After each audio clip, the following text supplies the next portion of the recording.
Detrás mío, el primer edificio de la Organización Internacional WITSO, que fue fundado en el año 1920 por un grupo de mujeres lideradas por la doctora Helena Kogan, que decidieron crear una fundación para superar la crisis que vivía el asentamiento judío aquí en Jerusalén, más precisamente en Mea Shearim, lo que hoy es el barrio más ortodoxo del mundo, y dar soluciones a una situación caótica. Caótica, literal.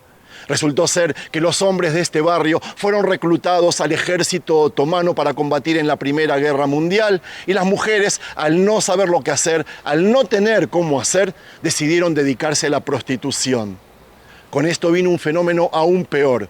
Niños abandonados, bebés abandonados, que al principio eran recogidos y salvados por hermanos cristianos que vivían por la zona y decidieron tomarse ese proyecto a su cargo, lo que motivó a este grupo de personas a hacer lo mismo, pero del lado judío. Y es así como nace la WITSO, que son las abreviaturas de Mujeres, Organización de Mujeres Sionistas Internacional. Estas mujeres decidieron tomar a las mujeres que estaban aquí en este asentamiento y darles herramientas para que puedan salir de lo que estaban haciendo. Al principio crearon hogares para niños abandonados, luego asistencia materno-infantil para las madres y los chicos que seguían naciendo, luego clases nocturnas para mujeres, para darles herramientas y que puedan tener una profesión. Y además muchas clases de adaptación social, porque era gente ortodoxa que mucho no conocía cómo se manejaba el sistema exterior. WITSO con los años creció y hoy es una organización que está por todo el mundo, todo judío la conoce, y lo que vamos a hacer hoy es hacer un recorrido por este barrio ultra ortodoxo para contar sobre este fenómeno tan triste de nuestra historia, y les pido que no juzguen a las mujeres que tuvieron que hacer lo que hicieron, tuvieron que vender su dignidad, pero yo creo que son más dignas que nadie. Voy a comparar casos que hubo con casos bíblicos, porque la Biblia avala este tipo de conductas en un montón de capítulos, y nosotros conocemos historias bíblicas de prostitutas que gracias a ellas hoy nosotros estamos acá contando la historia. Luego voy a ir, para terminar, al barrio Rehavia, que paradójicamente es el más aristocrático que hay en Jerusalén, y ahí voy a terminar este video con una historia de amor que no la van a poder creer, y todo esto está conectado. Les habla Sergio Bacari del canal Bacari Suelto en Israel, otra vez con ustedes. Gracias por acompañarme. Empecemos. Es increíble que aunque pasó 100 años, las calles y la gente aquí se ve igual. Es como que estamos caminando por el túnel del tiempo, literal. Eso sí, en esos días no había filmadoras ni muchas cosas que estamos viendo hoy. Lo que había era una miseria que te partía el alma. Este es el testimonio de mi suegra Vered Levi, nacida aquí en Jerusalén hace 87 años, pero en otro barrio, Nahlaot, y el de mi suegro Meir Levi Atzmon, que en paz descanse, nacido en este mismo barrio, Mea Shearim, hace 90 años. Un testimonio que, si bien ellos mismos no vivieron, lo escucharon de sus propios padres. Durante la Primera Guerra Mundial, el asentamiento judío aquí vivió una de sus peores épocas porque la situación económica había tocado fondo y la gente directamente no tenía lo que comer. El Imperio Otomano, que gobernaba en ese entonces, había cerrado las principales fuentes de ingreso de todos los judíos de la ciudad. Entonces, imaginen lo que es vivir en un sitio donde de un día para el otro cierran los bancos y hasta el correo deja de funcionar, cortando de cuajo cualquier tipo de ayuda o dinero que podía llegar desde afuera. La ciudad se convirtió en una trampa de hambre, pero la cosa no terminó ahí, como les conté antes, porque para el colmo de los males, muchos de los hombres, gente que no tenía ni la más remota idea de cómo manejar un arma o cómo pararse en un campo de batalla, fueron alistados por la fuerza al ejército otomano. Se los llevaron y dejaron a sus familias totalmente desamparadas, sin un centavo y sin nadie que traiga el sustento a la casa. Esa crisis brutal trajo de todo. Enfermedades que hacían estragos porque nadie estaba bien alimentado. Gente que terminó viviendo en la calle porque no podían pagar ni un techo donde dormir, y un hambre que se hacía insoportable. Era un escenario de desesperación total. Les recuerdo que en ese momento aquí la soberanía la tenía el Imperio Otomano y no estaba el Estado de Israel. Eso pasó aquí mismo, en estas mismas calles, callejuelas, y es en medio de ese desastre humano que les vine contando, donde arranca el capítulo quizás más triste de nuestra historia. Muchos prefieren no tocar este tema, dejarlo guardado en el cajón de los recuerdos que duelen, pero yo creo que es fundamental ponerle luz a lo que vivieron estas personas, los abuelos o bisabuelos de toda esta gente que está caminando aquí, porque no eran solo números en un libro de historia, eran seres humanos sufriendo el abandono más absoluto mientras el mundo estaba en guerra. Gracias por prestarle atención y les quiero contar que el ejército otomano, viendo que tenía el control total y que la población judía estaba de rodillas por el hambre, decidió abrir prostíbulos y burdeles por toda la ciudad para sus oficiales. Pero no se conformaron con cualquier cosa. Para los tipos que tenían los cargos más importantes, organizaban banquetes de lujo donde la invitación era trágica. Invitaban a las que ellos llamaban hermosas, blancas de ojos claros, tiernas y lindas mujeres religiosas judías. Estas mujeres, que venían de hogares con valores espirituales altísimos, se encontraron de repente con que no tenían ninguna otra fuente de ingresos para que sus hijos no se mueran de hambre. Fue así como, empujadas por una miseria que no se puede explicar con palabras, muchas debieron dedicarse a la prostitución para sobrevivir. Se las empezó a conocer en todo Jerusalén como las prostitutas judías, un nombre que cargaba con un dolor y una vergüenza que hoy nos cuesta imaginar. Amigos, imaginen la situación. Por un lado, la fe y la tradición que siempre las mantuvo en pie, y por el otro, la necesidad física más básica de todas de llevarse un pedazo de pan a la boca y a la de sus hijos. No lo hicieron por elección, lo hicieron porque el sistema otomano las acorraló y las usó como mercancía mientras sus maridos estaban lejos, peleando una guerra que no era la de ellos.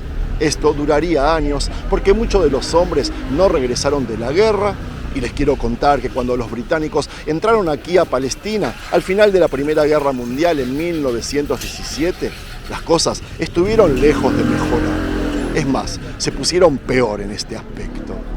La crisis era tan profunda que hasta hombres tuvieron que trabajar de lo que sea por conseguir un poco de dinero, cayendo también en este círculo de degradación. La llegada de los ingleses, si bien trajo un nuevo orden militar, la herida no solo que no dejó de sangrar, sino que sangraba más fuerte, estaba abierta, una sangre que se derramaba por estas calles que estamos caminando ahora. Lo que nació como una medida desesperada ante el hambre se convirtió en un fenómeno que golpeó la moral de toda la comunidad judía de la época. Con la entrada de los británicos a Jerusalén, aparecería junto con ellos una figura clave, Chaim Weizmann, quien años más tarde se convertiría en nuestro primer presidente del Estado de Israel. Weizmann era un famoso científico y el líder del movimiento sionista, que al llegar a la ciudad se quiso morir de la impresión al descubrir la magnitud del desastre. Él se encontró con que en Jerusalén había más de 500 prostitutas judías, muchas de ellas de familias ortodoxas que habían caído en ese pozo por pura necesidad. El impacto para un líder que soñaba con levantar una nación digna, ver que la miseria había empujado a nuestras mujeres a semejante degradación frente a los ojos del mundo entero, fue un shock total. Weizmann no se quedó de brazos cruzados y escribió con mucha fuerza en el periódico de esos tiempos, Die Zeit, de la ciudad, diciendo que se debía terminar con este fenómeno y de inmediato. No era solo un tema de moral, era una cuestión de dignidad nacional, había escrito. Él mismo se puso al hombro la tarea de limpiar este capítulo negro de nuestra historia, pero la cosa no fue fácil ni rápida. Recién en septiembre del 1919 logró concretar un cambio real. Él actuó en el campo diplomático con una jugada maestra. Se reunió con el Papa Benedicto XV y fue el Vaticano quien terminó presionando al gobernador militar británico, el de aquí, el de Jerusalén, llamado Ronald Storrs, para que prohibiera por completo los prostíbulos y la prostitución en toda la ciudad. Quiero abrir un paréntesis y contar que aquí había una presencia cristiana muy fuerte y que fueron ellos quienes rescataban y salvaban a los bebés abandonados o los que ayudaban a las mujeres judías a sobrevivir la crisis en muchos aspectos.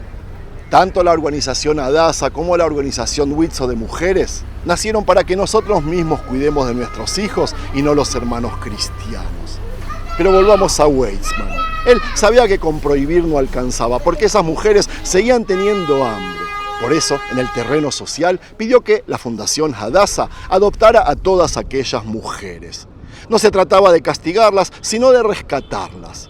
Les otorgaron un techo a todas aquellas que lo habían perdido todo durante la guerra, y es justamente en esos días que había nacido también la organización WITSO, la Organización Mundial de Mujeres Sionistas, en este mismo barrio.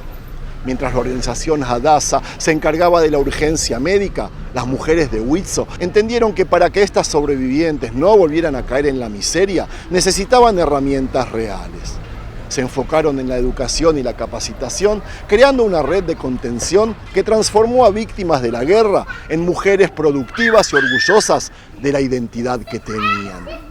WITSO se convirtió en el escudo que aseguró que ese sacrificio no se repitiera, consolidando la dignidad femenina como uno de los pilares fundamentales sobre los que se terminaría levantando nuestro Estado. Amigos, fue un trabajo de hormiga, de reconstrucción humana, que permitió que cientos de mujeres salieran de la oscuridad y se reintegraran a la sociedad judía que empezaba a florecer. Su fundadora, la doctora Elena Kagan, entendió que para construir un Estado, primero había que rescatar el honor de su gente más vulnerable, demostrando que en Israel nadie se queda atrás cuando hay voluntad de ayudar. Amigos, avanzamos con la historia y este cambio de escenario no es casual. Me vine hasta el barrio que era y es hasta el día de hoy el más aristocrático de Jerusalén, Rehavia. Y vine aquí para contarles que una vez que la presión política de Weizmann y el trabajo de campo de las organizaciones de mujeres empezaron a dar sus frutos, Yerushalayim, Jerusalén, comenzó a vivir una transformación que no fue solo económica, sino profundamente moral. Que no se trataba simplemente de cerrar locales o prohibir actividades en un papel. El verdadero desafío era cómo limpiar el estigma que pesaba sobre estas cientos de mujeres que habían sido empujadas al abismo. Para entender realmente lo que significó este rescate, tenemos que elevar la mirada hacia la dimensión espiritual del honor. En nuestra cultura, la judía, el concepto de redención es la acción de rescatar lo que parece perdido.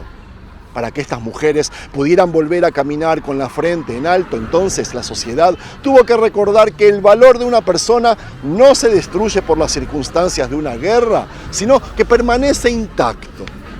Y es aquí donde la historia de estas mujeres se entrelaza de forma invisible con el legado de las grandes mujeres que forjaron nuestro destino. Mujeres bíblicas como Tamar o Ruth, quienes entendieron que el honor se defiende incluso en las situaciones más extremas. Si miramos hacia atrás, encontramos a Tamar, una mujer que ante la injusticia y el riesgo de quedar borrada de la historia, tuvo que tomar una decisión drástica y desesperada para reclamar su lugar y asegurar su descendencia. Ella no se quedó como una víctima pasiva de las circunstancias, sino que luchó por su derecho y por su dignidad, siendo reconocida finalmente como alguien más justa que quienes la rodeaban.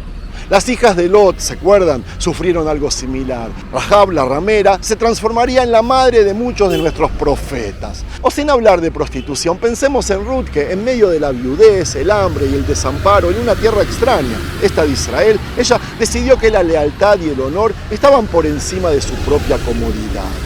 Ella trabajó en los campos de Belén como la más humilde para sostener su casa y de esa aparente miseria terminaría naciendo, sí, el linaje más sagrado de nuestra historia. Estas mujeres fueron el espejo donde se reflejaron las sobrevivientes de Jerusalén. Esa misma fuerza era la que fluía por las venas de aquellas mujeres que había rescatado la WITSO. La redención que vivieron no fue un regalo, fue un acto de justicia histórica. Les cuento que al igual que Tamar y Ruth, que supieron transformar situaciones de humillación o peligro en victorias del espíritu, esas mujeres demostraron que el honor es una llama que puede reencenderse. Fueron el motor de una transformación social que obligaría a todo un pueblo a mirar su propia fragilidad y decidir que nadie se quedaría atrás. El honor recuperado de cada una de ellas es en realidad el honor de toda la nación que se estaba gestando, un honor que se basaría en la capacidad de levantarse del polvo y reconstruir la identidad con una fuerza que ni el hambre ni el abandono pudieron quebrar jamás. Amigos, para entender cómo se termina de sanar una herida tan profunda, hay que ponerle nombre y apellido a la redención. No todo fue política de grandes líderes, hubo historias personales que brillaron con la luz propia, rescatando el honor de manera individual. Una de esas historias, quizás la más potente para mí de todas, es la de Lea Tenenbaum. Ella no era una figura de la aristocracia ni una líder política, sino una de esas jóvenes judías que la miseria extrema había empujado a una situación desesperada. Lea terminó atrapada en los círculos de poder más oscuros de la época, siendo la amante de Ahmad Cemal, uno de los hombres más temidos del ejército otomano. Imaginen por un segundo el peso de ese estigma y el juicio de una sociedad que, en lugar de ver su sufrimiento, solo veía a una mujer perdida. Pero en el camino de Lea se cruzaría Nasib Abkarius, un abogado de origen griego que decidió ver más allá de las cicatrices. Él, que era vecino del alcalde de la ciudad, que por cierto vivía aquí mismo, no solo la sacó de las garras del poder militar turco, dándole un empleo y protección real, sino que hizo algo que rompería todos los esquemas.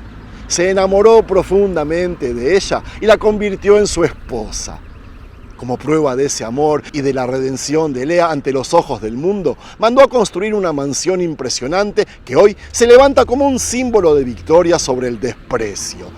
Amigos, del otro lado de la avenida que no puedo filmar está la residencia del primer ministro de Israel y esta muralla de mi izquierda es la de aquella mansión que aún hasta el día de hoy vive el recuerdo. Aquí pasó a mudarse aquella mujer que meses antes era una prostituta, que la Witzo le enseñó una profesión y la transformaría en la secretaria de ese abogado griego, cristiano por cierto. Y es aquí donde la historia nos regala una ironía poética que conecta a todos los protagonistas de este video. Años después de que Lea fuera rescatada, en ese mismo balcón de su casa que ven ahí, se celebraría la boda de Eizer Weizmann, el sobrino de aquel Chaim Weizmann que movió cielo y tierra para devolverle la dignidad a las mujeres de Jerusalén. Por cierto, Eizer Weizmann, como su tío, sería también presidente de Israel. Es el círculo perfecto de nuestra historia. La familia del gran rescatador nacional celebrando la vida en el hogar de la mujer que mejor representa ese triunfo sobre la miseria. Este es el verdadero legado de nuestra ciudad. Una tierra que no olvida sus dolores, pero que tiene la fuerza de transformarlos en palacios para que ninguna mujer vuelva a quedar en la oscuridad. Gracias nuevamente a CyberGhost VPN por apoyar este video. Si quieres navegar más seguro y acceder a más contenido, entra en el link en la descripción o el comentario fijado. Acuérdate, tienes 4 meses gratis y 45 días de garantía, así que pruébalo sin riesgo. Nos vemos en el próximo video. Shalom.